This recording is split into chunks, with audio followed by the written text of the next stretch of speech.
የመከላከያ ድሮን ወደ ትግራይ ክልል ዘልቃ ገብታለች። ህወሓት በይፋ ጦርነት ያወጀ ሲሆን በኃይል የጊዜያዊ አስተዳደሩን አፍርሷል። ልዩ ሰበር ዘገባ ከትግራይ ደርሶናል። ናይጄሪያ በደቡብ አፍሪካ በቅርቡ በውጭ ዜጎች ላይ በተፈጸመው ጥቃት ዙሪያ ለማነጋገር የሀገሪቱን ተጠባቂ ከፍተኛ ኮሚሽነር ጠራች። የአሜሪካ ኃይል በሆርሙዝ ባህር ላይ የሚያደርጉት እንቅስቃሴ የተኩስ አቁም ስምምነት ሊጥስ እንደሚችል ኢራን አስጠነቀቀች። ክቡራትና ክቡራን የጥበብ ሚዲያ ቤተሰቦች በቆይታችን እነዚህና ሌሎችንም ሀገር አቀፍና ቀጠናዊ መረጃዎችን በዝርዝር እናቀርባለን። ለቤቱ አዲስ የሆናችሁ ውድ ቤተሰቦቻችን ሰብስክራይብ በማድረግ የደውል ምልክቷን በማብራት የቤቱ አባል ትሆኑ ዘንድ በአክብሮት እንጋብዛለን። ወደ ዝርዝር ዘገባዎች እናልፋለን። አብራችሁን ቆዩ።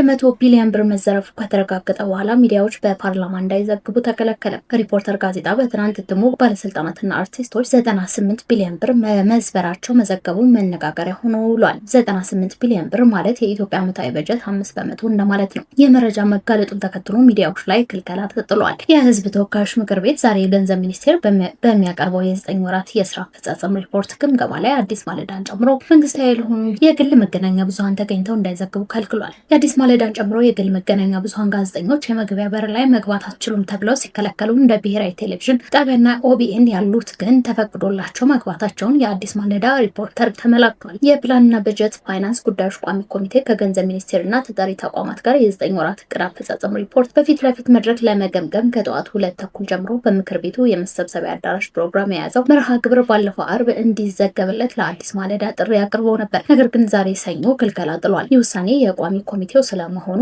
ለጋዜጠኞቹ ተናግሯቸዋል። በተመሳሳይ ዛሬ ከሰዓት ይካሄዳል ተብሎ የሚጠበቀው የጤና ሚኒስቴር የ9 ወራት እቅድ አፈጻጸም ግምገማ ለግል ሚዲያዎች ክፍት ይደረጋል ወይስ እንደ ገንዘብ ሚኒስቴር ክልከላ ይጣልበታል በሚል በስፍራው ከነበሩት ዘጋቢዎች በኩል ለምክር ቤቱ ጥያቄ ቢቀርብም እናሳውቃለን የሚል ምላሽ ከማግኘት ባለፈ ይሁንታ አልተገኘም።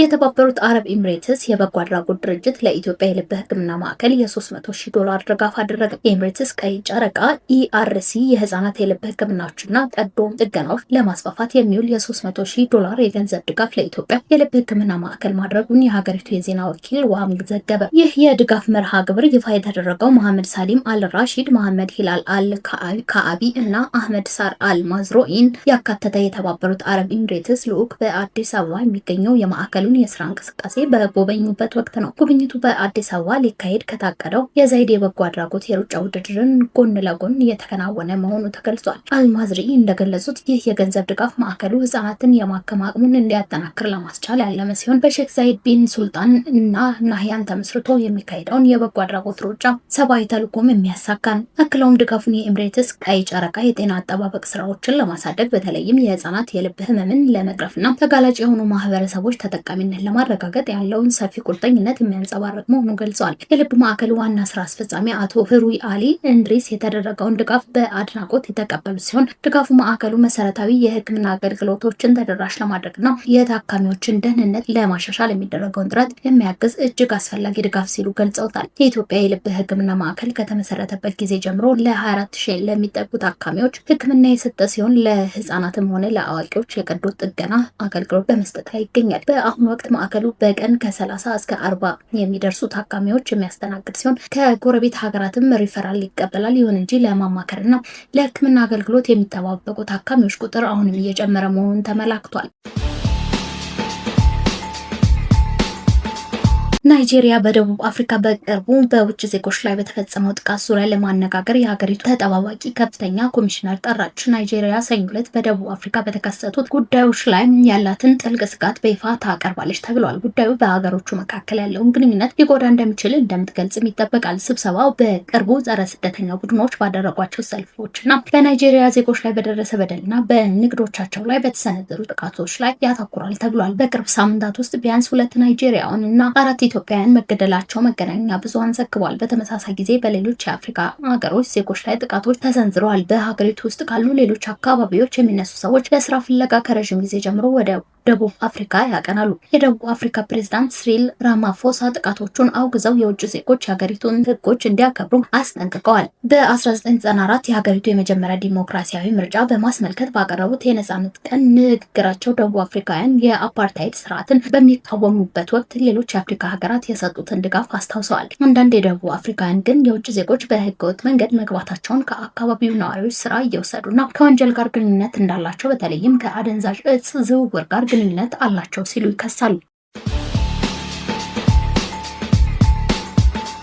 በአዲስ አበባ የሚገኘው የብሪታንያ ኤምባሲ በድጋሚ የሚጀምር ግጭት ለትግራይ ክልል ለኢትዮጵያና ለቀጠናው አውዳሚ ይሆናል ሲል አስጠነቀቀ። የአውሮፓ ህብረት በበኩሉ ትግራይ ክልል ውስጥ ያለውን ሁኔታ በከፍተኛ ስጋት እየተከታተለው መሆኑን ገልጾ የፕሪቶሪያው ስምምነት አደጋ ላይ የሚጥሉ እርምጃዎች እንዳይወሰዱ አሳስቧል። በአዲስ አበባ የሚገኘው የብሪታንያ ኤምባሲ ትግራይ ክልል ውስጥ ያለውን ሁኔታ በተመለከተ ማሳሰቢያ የሰጠው ዛሬ አርብ ሚያዝያ 23 ቀን 2018 ዓ.ም ባወጣው አጭር መግለጫ ነው። የዩናይትድ ኪንግደም ትግራይ ክልል ውስጥ የሚታዩ ክስተቶች በቅርበት እየተከታተላቸው መሆኑን የጠቀሰው መግለጫው ከፕሪቶሪያው ስምምነት መንፈስ ወይም ማዕቀፍ ውጭ የሆኑ እርምጃዎችን አናበረታታም ብለዋል። የአውሮፓ ህብረት በበኩሉ ትናንት ሐሙስ ሚያዝያ 22 ቀን 2018 ዓ.ም ባወጣው አጭር መግለጫ በክልሉ ያለውን ውጥረት በአስቸኳይ እንዲረግብ ጠይቋል። ህብረቱ ትግራይ ክልላዊ መንግስት ውስጥ እየታዩ ያሉ ሁኔታዎች በከፍተኛ ስጋት እየተከታተለ መሆኑን ገልጿል። አውሮፓ ህብረትና የዩናይትድ ኪንግደም መግለጫዎች ያወጣው ህዝባዊ ወያኔ ሓርነት ትግራይ ህወሓት ከ6 ዓመት በፊት ክልሉ በተናጠል ባካሄደው ምርጫ የተመሰረተውን ምክር ቤት ወደ ስራ እንዲመለስ መወሰኑ ግጭት ይፈጥራል የሚል ስጋት በድጋሚ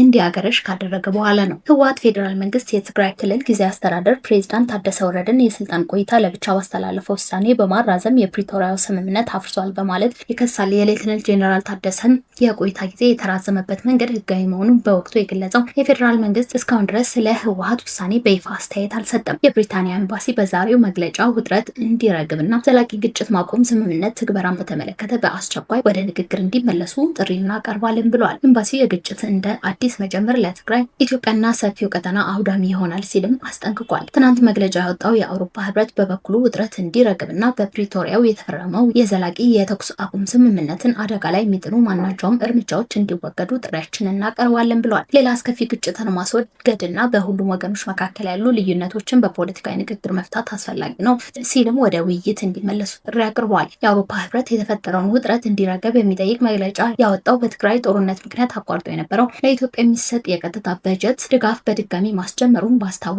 በቀናት ልዩነት ነው። የህብረቱ ባለፈው ሳምንት ሰኞ ሚያዝያ 12 2018 ዓ.ም ባወጣው መግለጫ ለኢትዮጵያ መንግስት 140 ሚሊዮን ዩሮ በመስጠት ከ5 ዓመት ለሚበልጥ ጊዜ ተቋርጦ የቆየው ቀጥታ በጀት ድጋፉን በድጋሚ መጀመሩን አስታውቋል። የህብረቱ የዓለም አቀፍ አጋርነት ኮሚሽነር የሆኑት ጆሴፍ ሲኬላም የበጀት ድጋፉ በድጋሚ መጀመር በኢትዮጵያ የሪፎርም አጀንዳ ያለንን መተማመንና ለዚህ አጋርነት ያለንን የረዥም ጊዜ ቁርጠኝነት የሚያሳይ ነው ብለዋል። ይህ የአውሮፓ ህብረት እርምጃ ግን ከዓለም አቀፉ የሰብአዊ መብቶች ተቋም ሂውማን ራይትስ ዎች ተቃውሞ ገጥሞታል። ሂውማን ራይትስ ዎች የኢትዮጵያ መንግስት በትግራይ ጦርነት ለተፈጸመ ወንጀሎች ተጠያቂነት ለማስፈን ትርጉም ያለው እርምጃ አለመውሰዱን እንዲሁም በህወሓትና በፌዴራል መንግስት መካከል የግጭት ስጋት በድጋሚ ማንዣበቡን ጠቅሷል። እነዚህና ሌሎች የመብት ጥሰቶች የጠቀሰው ተቋሙ የበጀት ድጋፉን በድጋሚ መጀመሩን ህብረቱ ከዚህ ቀደም ያቀረባቸውን የፍትህና የሰብአዊ መብቶች መከበር ጥሪዎችን የሚክድ ነው ብለዋል። በተመሳሳይ ሰበር በትግራይ የድሮን ቅኝት እንደተደረገ ታውቋል። ይህን መረጃ አንድ ታዋቂ የትግራይ ፖለቲከኛ አረጋግጠውታል። በሌላ በኩል ከህወሓት የጦር አዛዥ መሃል አንዱ የሆኑት ጄኔራል ህንጻም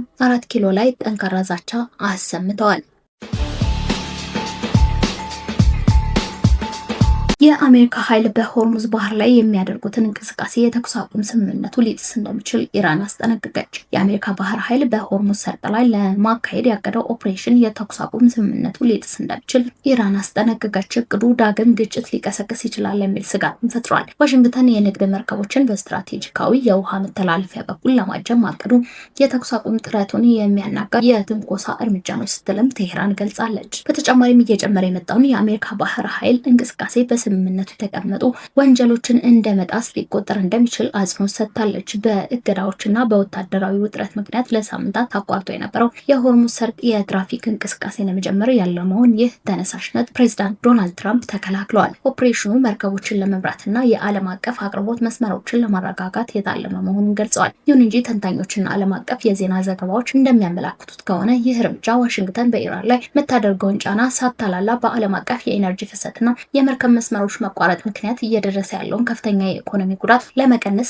እየተገደደች መሆኗን የሚያሳይ ነው። ይህ ክስተት ያጋጠመው ግጭቱ እጅግ ጥንቃቄ ወደሚፈልግበት ምዕራፍ በገባበትና ሁለቱም ወገኖች ግጭት የማርገብ ጥረቶች ከስትራቴጂካዊ የበላይነት ፍላጎት ጋር ለማጣጣም በሚሞክሩበት ወቅት ነው። ይህም በባህረ ሰላጤው አካባቢ የሚፈጠር ማንኛውም አይነት የተሳሳተ እርምጃ የተኩስ አቁም ስምምነቱን በአጭር ጊዜ ውስጥ ሊያፈራርሰው ይችላል የሚል ስጋት እንዲነግስ አድርጓል።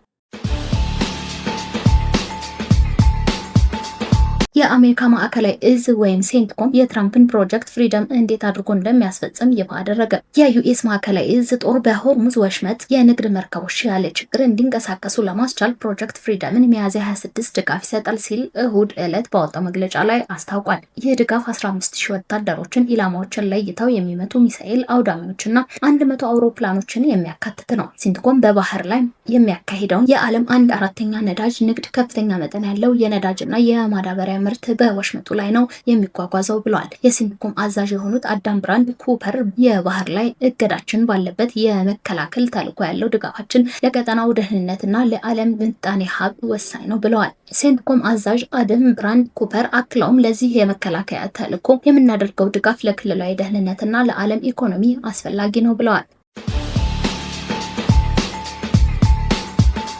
አሁን ደግሞ ወደ ውጭ ምንዛሬ ዘገባችን እናልፋለን። የኢትዮጵያ ንግድ ባንክን ስንመለከት ዶላር 153 ብር ከ4 ሳንቲም እየተገዛ 156 ብር ከ5 ሳንቲም እየተሸጠ ይገኛል። ፓውንድ ስተርሊንግ 204 ብር ከ4 ሳንቲም እየተገዛ 208 ብር ከ4 ሳንቲም እየተሸጠ ይገኛል። ዩሮ 179 ብር ከ8 ሳንቲም እየተገዛ 183 ብር ከ4 ሳንቲም እየተሸጠ ይገኛል። የስዊስ ፍራንክ 192 ብር ከ7 ሳንቲም እየተገዛ 196 ብር ከ5 ሳንቲም እየተሸጠ ይገኛል። ዲናር 491 ብር ከ8 ሳንቲም እየተገዛ 501 ብር ከ6 ሳንቲም እየተሸጠ ይገኛል። ዩዋን 22 ብር እየተገዛ 22 ብር ከ5 ሳንቲም እየተሸጠ ይገኛል። ድርሃም 41 ብር ከ7 ሳንቲም እየተሸጠ 42 ብር ከ6 ሳንቲም እየተሸጠ ይገኛል። ሪያል 40 ብር ከ9 ሳንቲም እየተገዛ 41 ብር ከ7 ሳንቲም እየተሸጠ ይገኛል።